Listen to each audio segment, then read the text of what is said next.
Thank you very much, Hussein. I have with me a sports and entertainment lawyer, Sarah Ochwada, who is going to help me look at the Sports Act 2013 and how it's supposed to help federations, especially Football Kenya Federation, in running their affairs. This is just a guideline, and what are in the guidelines? My first question, Sarah, would be, who's a sports and entertainment lawyer? How different are you from the other lawyers?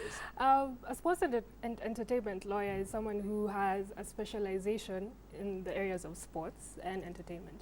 So what I deal with in sports particularly is issues to do with national sports federations or sports clubs or sports persons.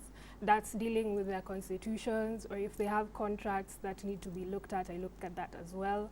Sports event management, there's a lot of transactions that go on, so I help in piecing together the contracts that will give you a smooth flow of the sports events that you have. You're part of the team that came up with the sports bill that is now the Sports Act 2013. Yes. What are some of the highlights that were considered while putting up this document? All right, I think the most important part that I should mention is about the transition. Most sports federations are a bit hazy about what's going on, but the most important thing to learn or to know is what you need when you're going to transition from where you are today, which is under the Societies Act. Mm-hmm. That's correct. And what we're going into now is an institution known as the Sports Registrar's Office. Now, this office is going to be in charge of registering all sports organizations in Kenya. Whether you're a national sports organization or a county association or a sports club, you will have to transition from that regime to the new regime. At what point do you register? Do you transition from the Societies Act to the Sports Act? Right. Because both are in effect right now. Yes, they are. Well, the Sports Act was passed in January, but it came into effect on August 1st, 2013. And what it says is you have a grace period of 1 year within which to go and apply for registration within the sports registry. Now, there are certain documents you're going to need when you are going to apply for registration. One of the things is a constitution. And by the bare minimum, your constitution must comply with Schedule 2 of the Sports Act, which says basically you have to have elections of your officials, national officials, by the members on the ground, okay? So your constitution must define who your members are. Are they the members from the grassroots? Because I know some, not all of them, but some federations only elect their officials through members who are at the club level. If you look at, we're discussing football today, and Football Kenya Federation, they had the elections 1.5 years ago. Yeah. They did it from the grassroots. That much I know. The delegates were the clubs from the grassroots, and they were vetted, all of them. And they came in and they did free and fair elections. Right. Fair enough. How does Football Kenya Federation now transition? Because they have to transit, even them. Yes. How do they move? Now, interesting that you mentioned elections and transition.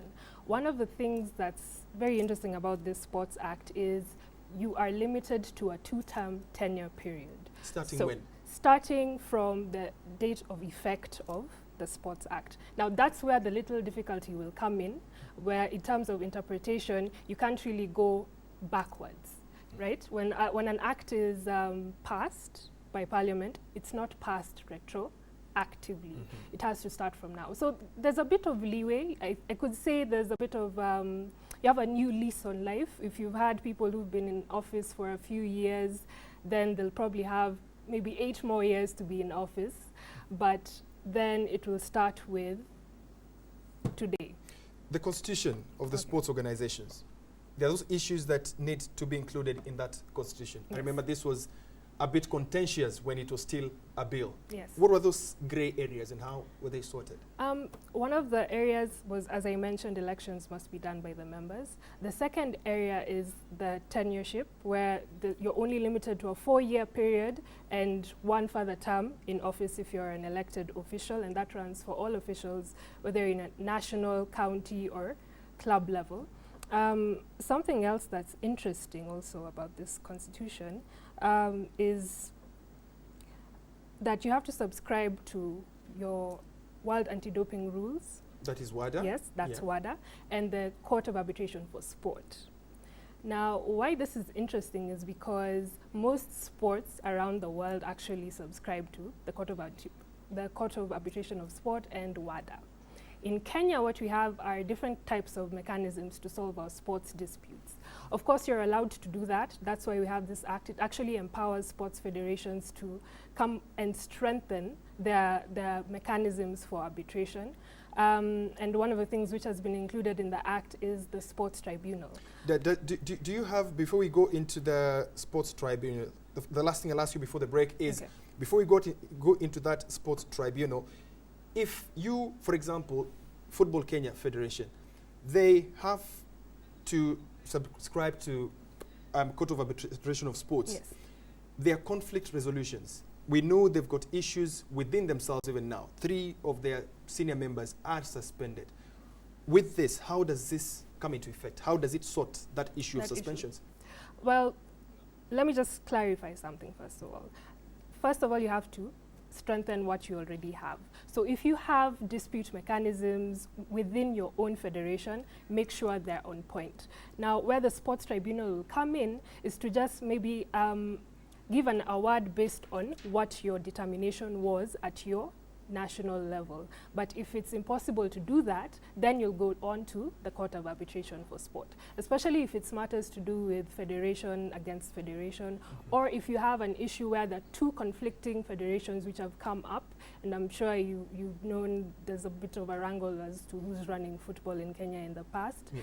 Those are the type of issues that they'll probably look at and try and resolve. Well, we're going to a break right now, but before that, I'll read some of your messages, some of the tweets that have come in. This is from @Raf Masinde. You say something should be done soon or else football in Kenya will be ranked last by FIFA. @Kasmir Mogute says the problem is that we do not have national football academies to nurture young talents. Vimpino L, @Vimpino L, you say to change our football fortunes, we must start with basics. For example, change the national team's name from Harambee Stars, I don't know, to what. We take a break right now. We'll be back after a short while.